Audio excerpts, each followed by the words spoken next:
Elon Musk द्वारा Twitter का अधिग्रहण 14 अप्रैल 2022 को शुरू हुआ और 27 अक्टूबर 2022 को समाप्त हुआ। बिजनेस मैग्नेट एलोन मस्क ने जनवरी 2022 में अमेरिकी सोशल मीडिया कंपनी ट्विटर के शेयर खरीदना शुरू किया। इवेंचुअली अप्रैल में 9.1% ऑनरशिप स्टेक के साथ कंपनी का सबसे बड़ा शेयर होल्डर बन गया।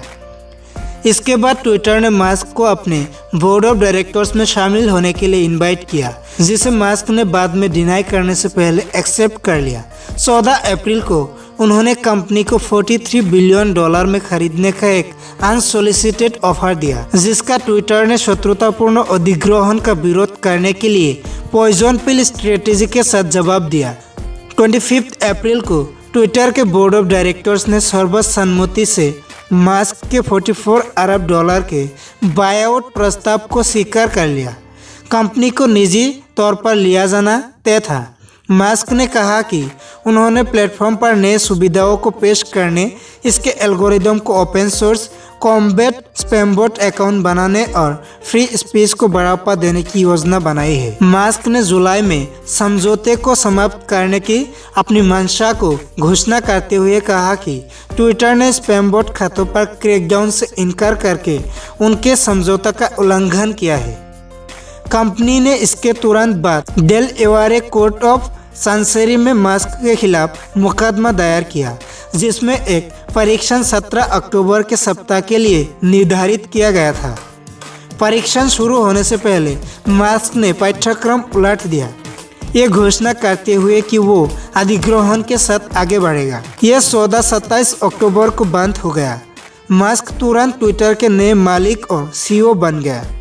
उन्होंने पिछले सीईओ पराग अग्रवाल सहित कई शीर्ष अधिकारियों को भी निकाल दिया। मस्क ने तब से ट्विटर पर कई सुधारों का प्रस्ताव रखा है, जिसमें फ्री स्पीच को संभालने के लिए कंटेंट मॉडरेशन काउंसिल का निर्माण और कंपनी के आधे कर्मचारियों की छाटनी शामिल है। कंपनी के लिए मस्क के नियोजित सुधारों और विजन की प्रशंसा के साथ बायआउट के स्वागत की मिश्रित किया गया, लेकिन मंच पर गलत सूचना, दुष्प्रचार, उत्पीड़न और अभद्र भाषा में संभावित वृद्धि की आकांक्षाओं पर आलोचना की गई। दक्षिणपंथी रूढ़िवादियों और रिपब्लिकन ने बड़े पैमाने पर खरीदने की प्रशंसा की, जबकि वामपंथी उदारवादियों और डेमोक्रेट्स और पूर्व और वर्तमान ट्विटर कर्मचारियों ने मस्क के इरादे के बारे में चिंता व्यक्त की है। बिजनेस मैग्नेट एलोन मस्क ने जून 2010 में अपने व्यक्तिगत ट्विटर अकाउंट पर अपना पहला ट्वीट प्रकाशित किया और अप्रैल 2022 तक 80 मिलियन से अधिक अनुरागी थे। 2017 में मस्क ने एक सजेशन ट्वीट के जवाब में लिखा, कितना है। 24 मार्च 2022 को मस्क ने ट्विटर के आलोचनात्मक बयानों को ट्वीट करना शुरू किया।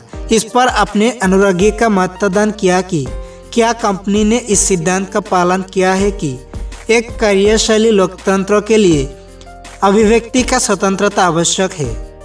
कुछ बात उन्होंने ट्विटर के सह संस्थापक और पूर्व सीईओ जैक डोर्सी के साथ सोशल मीडिया के भविष्य पर चर्चा की और निजी इक्विटी फर्म सिल्वर लेक के सह सीईओ एगन डर्बन के साथ ट्विटर के निर्देशक मंडल में शामिल होने की संभावना का पता लगाया। उन्होंने इस विचार को ट्विटर बोर्ड के अध्यक्ष ब्रेट टेलर के साथ साथ सीईओ पराग अग्रवाल को सौंप दिया, या तो कंपनी को निजी लेने या प्रतिद्वंदी सोशल मीडिया प्लेटफॉर्म शुरू करने का प्रस्ताव दिया। डोर्सी ने मस्क को जवाब में लिखा कि उन्हें उम्मीद है कि ट्विटर ओपन सोर्स बन सकता है और उन्होंने 1 साल पहले मस्क को ट्विटर के बोर्ड में शामिल करने के लिए असफल प्रयास किया था, जिसने उन्हें सीईओ के रूप में अपने भूमिका से प्रस्थान करने के लिए प्रेरित किया था। मस्क ने 31 जनवरी 2022 को ट्विटर के शेयर खरीदना शुरू किया था। 4 अप्रैल को मस्क ने घोषणा की कि उन्होंने ट्विटर के स्टॉक का 9.2% $2.64 बिलियन में हासिल कर लिया है। उन्हें कंपनी का सबसे बड़ा शेयरधारक बना दिया है। घोषणा के बाद ट्विटर के स्टॉक ने 2013 में कंपनी की आरंभिक सार्वजनिक पेशकश आईपीओ के बाद से अपने सबसे बड़े इंट्राडे उछाल का अनुभव किया, जो 27% तक बढ़ गया। अगले दिन ट्विटर ने मार्क्स को कंपनी के बोर्ड में शामिल होने के लिए आमंत्रित किया, जिसे मार्क्स ने स्वीकार कर लिया। 3 दिन पहले ट्विटर की nominating and corporate governance committee द्वारा बोर्ड को इसकी सिफारिश की गई थी। बोर्ड के सदस्यों ने संभावित रूप से स्टॉक होल्डर मूल्यों पर प्रतिकूल प्रभाव के बारे में चिंता व्यक्त की थी। स्थिति ने मार्क्स को 14.9% स्वामित्व हिस्सेदारी से आगे जाने से रोक दिया होगा और कंपनी के बारे में सार्वजनिक रूप से बोलने की उनकी क्षमता सीमित हो गई होगी। मार्क्स ने उसी दिन डोर्सी को फोन किया, जिन्होंने मार्क्स के बोर्ड में रहने के प्रस्ताव को ठुकरा दिया। 11 अप्रैल को मार्क्स की नियुक्ति प्रभावी होने से पहले मार्क्स ने बोर्ड में शामिल होने के अपने फैसले को कंपनी के आलोचनात्मक के ट्वीट प्रकाशित करने के बाद उलट दिया। बोर्ड को ट्विटर के निजीकरण की पेशकश करने के अपने इरादे के बारे में सूचित किया। 12 अप्रैल को ट्विटर के बोर्ड ने वकीलों और वित्तीय सलाहकारों के साथ इस तरह के सौदे के साथ साथ उनके विकल्पों पर विचार विमर्श करने के लिए बुलाया, जबकि कंपनी के शेयरधारक मार्क बेन रोसेले ने मार्क्स पर कथित तौर पर कंपनी के शेयर की कीमत में हेरफेरी करने और प्रतिभूतियों और एक्सचेंज का उल्लंघन करने की मुकदमा दायर किया। 14 अप्रैल को मार्क्स ने कंपनी को $43 अरब या $54.20 प्रति शेयर में खरीदने और इसे निजी तौर पर लेने के लिए एक अवांछित और गैर बाध्यकारी पेशकश की। बोली को एक शत्रुतापूर्ण अधिग्रहण प्रयास के रूप में वर्णित किया गया। कंपनी ने जवाब दिया कि बोर्ड प्रस्ताव को सावधानी पूर्वक समीक्षा करेगा। एक टेड साक्षात्कार में मार्क्स ने कहा कि ट्विटर के लिए दुनिया भर में मुक्त भाषण के लिए मंच बनने की उनकी आकांक्षा थी। मुक्त भाषण को एक कार्यरत लोकतंत्र के लिए सामाजिक अनिवार्यता कहा और जोर देकर कहा कि उन्होंने अपनी नेटवर्थ बढ़ाने के लिए प्रस्ताव नहीं दिया था। आलोचकों के अनुसार उन्होंने दुनिया भर में सरकारी सेंसरशिप से लड़ने में बहुत कम दिलचस्पी दिखाई, बजाय इसके कि उन्होंने ट्विटर की मॉडरेशन नीतियों पर सबसे अधिक चिंता दिखाई। माना जाता है कि $54.20 प्रति शेयर की कीमत 420 का संदर्भ है, जो मारिजुआना की खपत के लिए भाग की संस्कृति के एक काठबोली शब्द है। 15 अप्रैल को ट्विटर के निर्देशक मंडल ने एक जहर की गोली रणनीति की घोषणा की, जो शेयरधारकों को शत्रुतापूर्ण अधिग्रहण होने की स्थिति में अतिरिक्त स्टॉक खरीदने की अनुमति देगी। योजना 14 अप्रैल 2023 को समाप्त हो जाएगी। 17 अप्रैल को टेलर को ट्विटर के सबसे बड़े संस्थागत शेयरधारकों ने प्रस्ताव पर गंभीरता से विचार करने का आग्रह किया।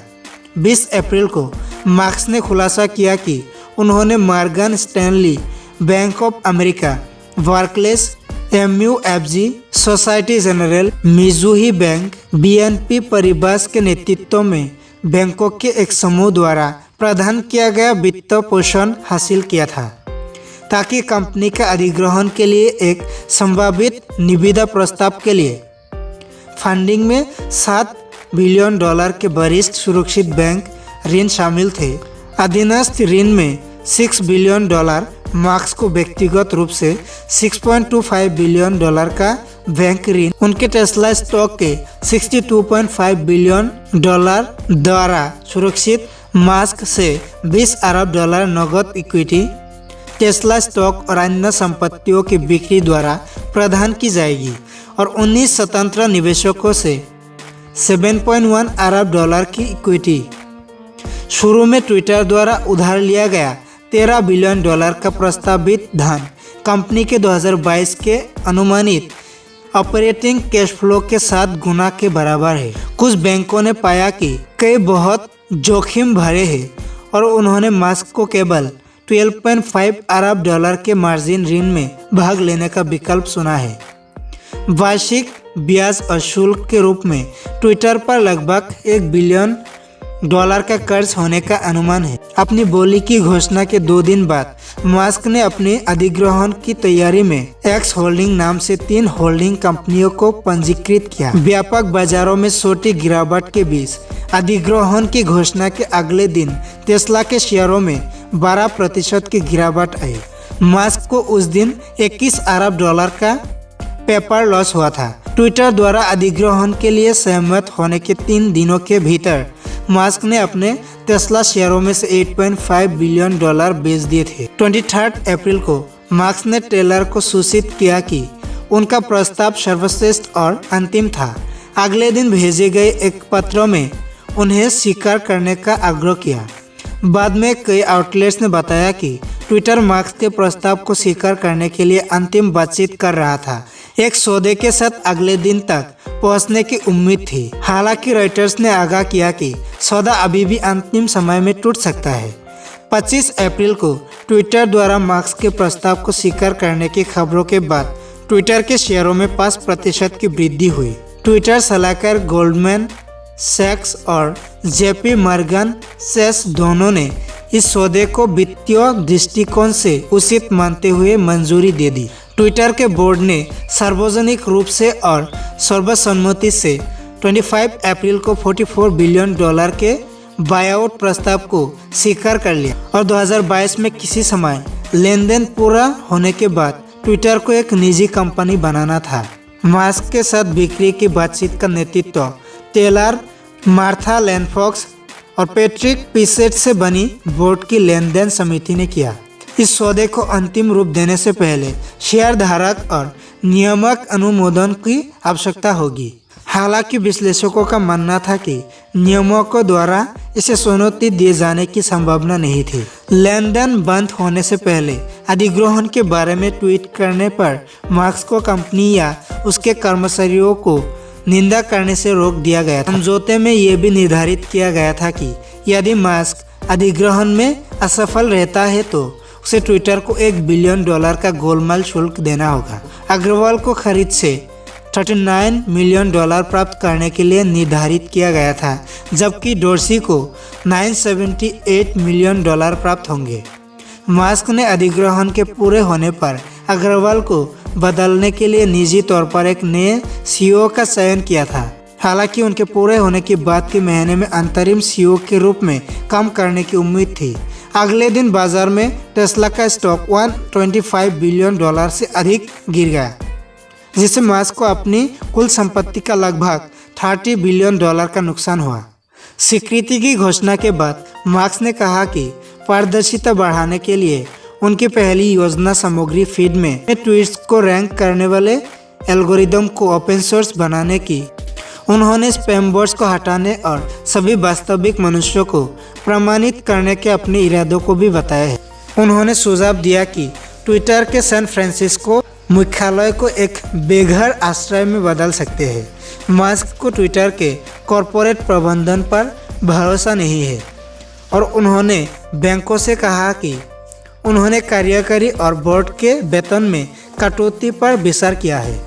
उन्होंने विजय गड्डे जैसे ट्विटर के अधिकारियों द्वारा लिए गए निर्णयों को आलोचना करने वाले ट्वीट प्रकाशित किए। ट्विटर उपयोगकर्ताओं ने फिर नस्लवादी और सेक्सिस्ट भाषा का उपयोग करके अधिकारियों को परेशान किया। पूर्व ट्विटर सीईओ डिक कोस्टोली ने मास्क की आलोचना की निंदा की, जबकि अग्रवाल ने कहा कि उन्हें कंपनी के सारों और शोर के बावजूद ट्विटर कर्मचारियों पर गर्व है। 28 अप्रैल को ट्विटर ने विज्ञापन एजेंसियों को आश्वस्त किया कि उनका काम आपत्तिजनक सामग्री के बगल में नहीं देखा जाएगा। मास्क ने बैंकरों के साथ नौकरियों और लागतों में कटौती, प्रभावशाली लोगों को रचनात्मक होने के लिए प्रोत्साहित करने और ट्विटर पर सदस्यता सेवाओं को जोड़ने के विचारों पर भी चर्चा की थी। 4 मई को यूनाइटेड किंगडम के हाउस ऑफ कॉमन्स की डिजिटल संस्कृति, मीडिया और खेल समिति ने मास्क को मुक्त भाषण और ऑनलाइन नुकसान पर उनके खरीद के प्रभाव पर चर्चा करने के लिए बुलाया। मास्क ने अगले दिन $7.1 बिलियन की फंडिंग हासिल की। इक्विटी निवेशक ने उनके मूल $12.5 बिलियन के व्यक्तिगत बैंक ऋण को घटाकर $6.25 बिलियन कर दिया और उनके आवश्यक नगद इक्विटी योगदान को $21 बिलियन से घटाकर $20 बिलियन से कम कर दिया। 11 मई को वॉल स्ट्रीट जर्नल ने रिपोर्ट किया कि एसईसी और संघीय व्यापार आयोग ने अधिग्रहण की ओर ले जाने वाली घटनाओं की जांच शुरू कर दी थी। अगले दिन अग्रवाल ने ट्विटर के महाप्रबंधक काइवन बेकपोर्ट और राज्य उत्पाद के प्रमुख ब्रूस फाल्क को बर्खास्त कर दिया। 13 मई को मार्क्स ने कहा कि इस रिपोर्ट के बाद की ट्विटर के दैनिक सक्रिय उपयोगकर्ताओं में से 5% स्पैम खाते थे।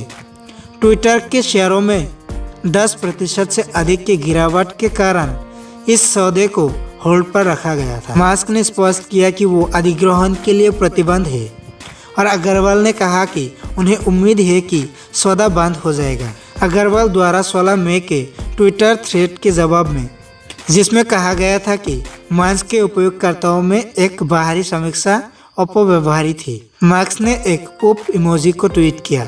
अगले दिन मार्क्स ने दोहराया कि अधिग्रहण तब तक आगे नहीं बढ़ सकता जब तक कि ट्विटर उपरोक्त रिपोर्ट को गलत साबित नहीं कर देता। SEC से ट्विटर के दैनिक उपयोगकर्ता संख्या की जांच करने का आग्रह करता रहा। उस दिन ट्विटर ने SEC के साथ नए दस्तावेज दाखिल किए, जिसमें मास्क की खरीद की एक विकृत समय रेखा शामिल थी और पुष्टि की कि मार्क्स के कार्यों को परवाह किए बिना विलय समझौते को लागू करेंगे। 25 मई को मार्क्स ने इक्विटी वित्तपोषण में अतिरिक्त $6.25 बिलियन की प्रतिज्ञा करने का विकल्प सुनने के बजाय टेस्ला स्टॉक के खिलाफ मार्जिन ऋण के माध्यम से सौदे को आंशिक रूप से निधि देने की योजना को छोड़ दिया।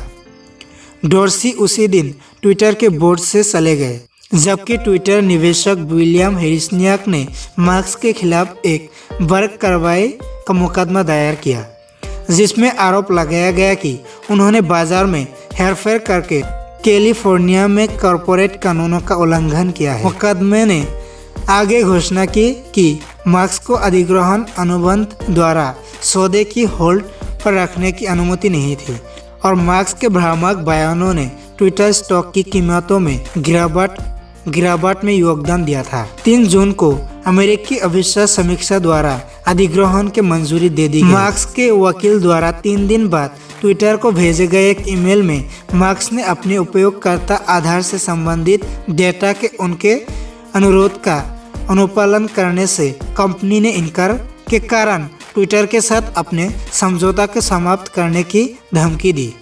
ट्विटर ने जवाब दिया कि वो ये सुनिश्चित करने के लिए मार्क्स के साथ सहयोग करना जारी रखेंगे कि लेनदेन उनके समझौते के अनुसार बंद हो गया था। 8 जून को ट्विटर के बोर्ड ने मार्क्स की मांगों का अनुपालन करते हुए उन्हें ट्वीट्स की फायरहोर्स डेटा स्ट्रीम प्रदान करने पर सहमति व्यक्त की। एक हफ्ते बाद SEC ने अग्रवाल से ये जानकारी देने के लिए कहा कि ट्विटर ने अपने स्पैम खातों की संख्या का अनुमान कैसे लगाया, जिसके लिए कंपनी बाध्य थी। SEC ने 27 जुलाई को अपनी जांच पूरी की। मार्क्स ने 16 जून को ट्विटर के कर्मचारियों के सवालों के जवाब देने के लिए सर्वांगीण बैठक में भाग लिया।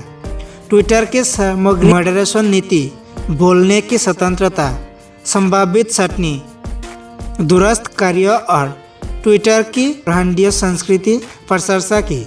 मार्क्स ने ट्विटर के 1 अरब सक्रिय उपयोगकर्ताओं तक पहुंचने की इच्छा भी व्यक्त की और ट्विटर के लिए राज्यों के स्रोत के रूप में विज्ञापन देने की अपनी प्रतिबद्धता का वादा किया। अमेरिकी न्याय विभाग और AFTC के साथ 6 जुलाई को दायर एक शिकायत में पूर्व ट्विटर सुरक्षा अधिकारी पीटर जटको ने अग्रवाल और कुछ बोर्ड सदस्यों सहित कई ट्विटर अधिकारियों पर गोपनीयता सुरक्षा के बारे में गलत या भ्रामक बयान देने का आरोप लगाया और मंच पर सामग्री मॉडरेशन संघीय व्यापार आयोग अधिनियम 1914 और SEC प्रकटीकरण नियमों के उल्लंघन में इनमें अधिग्रहण की बोली के दौरान मार्क्स को गलत बयानी करना शामिल था, जिसमें शिकायत विशेष रूप से अग्रवाल के 16 मई के धागे को भ्रामक बताया गया था। 7 जुलाई के कॉन्फ्रेंस कॉल में ट्विटर ने खुलासा किया कि प्रतिदिन 10 लाख से अधिक स्पैम खाते हटा दिए गए थे और दोहराया कि इन खातों की स्टिक संख्या को बाहरी रूप से निर्धारित करना असंभव था क्योंकि इसमें निजी उपयोगकर्ता डेटा शामिल होगा। उसी दिन द वॉशिंगटन पोस्ट ने बताया कि फंडिंग पर चर्चा में मंदी के बीच ये सौदा खतरे में था। 8 जुलाई को मार्क्स ने प्रस्तावित अधिग्रहण को समाप्त करने के अपने इरादों की घोषणा की। एक नियामक फाइलिंग में दावा किया कि ट्विटर स्पैम बोट खाता डेटा के लिए मार्क्स के अनुरोधों का पालन करने से इनकार करके और उच्च रैंकिंग कर्मचारियों को खारिज करके समझौते के कई हिस्सों के भौतिक उल्लंघन में था। जवाब में टेलर ने अधिग्रहण को पूरा करने के लक्ष्य के साथ डेलावेयर कोर्ट ऑफ चांसेरी में मार्क्स के खिलाफ कानूनी कार्रवाई करने का वादा किया। एक बार फिर ट्विटर बोर्ड की लेनदेन समिति की देखरेख में आने वाले मुकदमे के साथ खबर के बाद ट्विटर का स्टॉक 7% तक गिर गया। ट्विटर ने औपचारिक रूप से मार्क्स के खिलाफ अपना मुकदमा 12 जुलाई को डेलावेयर कोर्ट ऑफ चांसेरी में शुरू किया। 10 अक्टूबर को मार्क्स में मुकदमा हारने पर कुल 6.9 अरब डॉलर मूल्य के 7.92 मिलियन टेस्ला स्टॉक शेयर बेचे। हालांकि पहले कहा गया था कि वो अब टेस्ला स्टॉक नहीं बेचेंगे।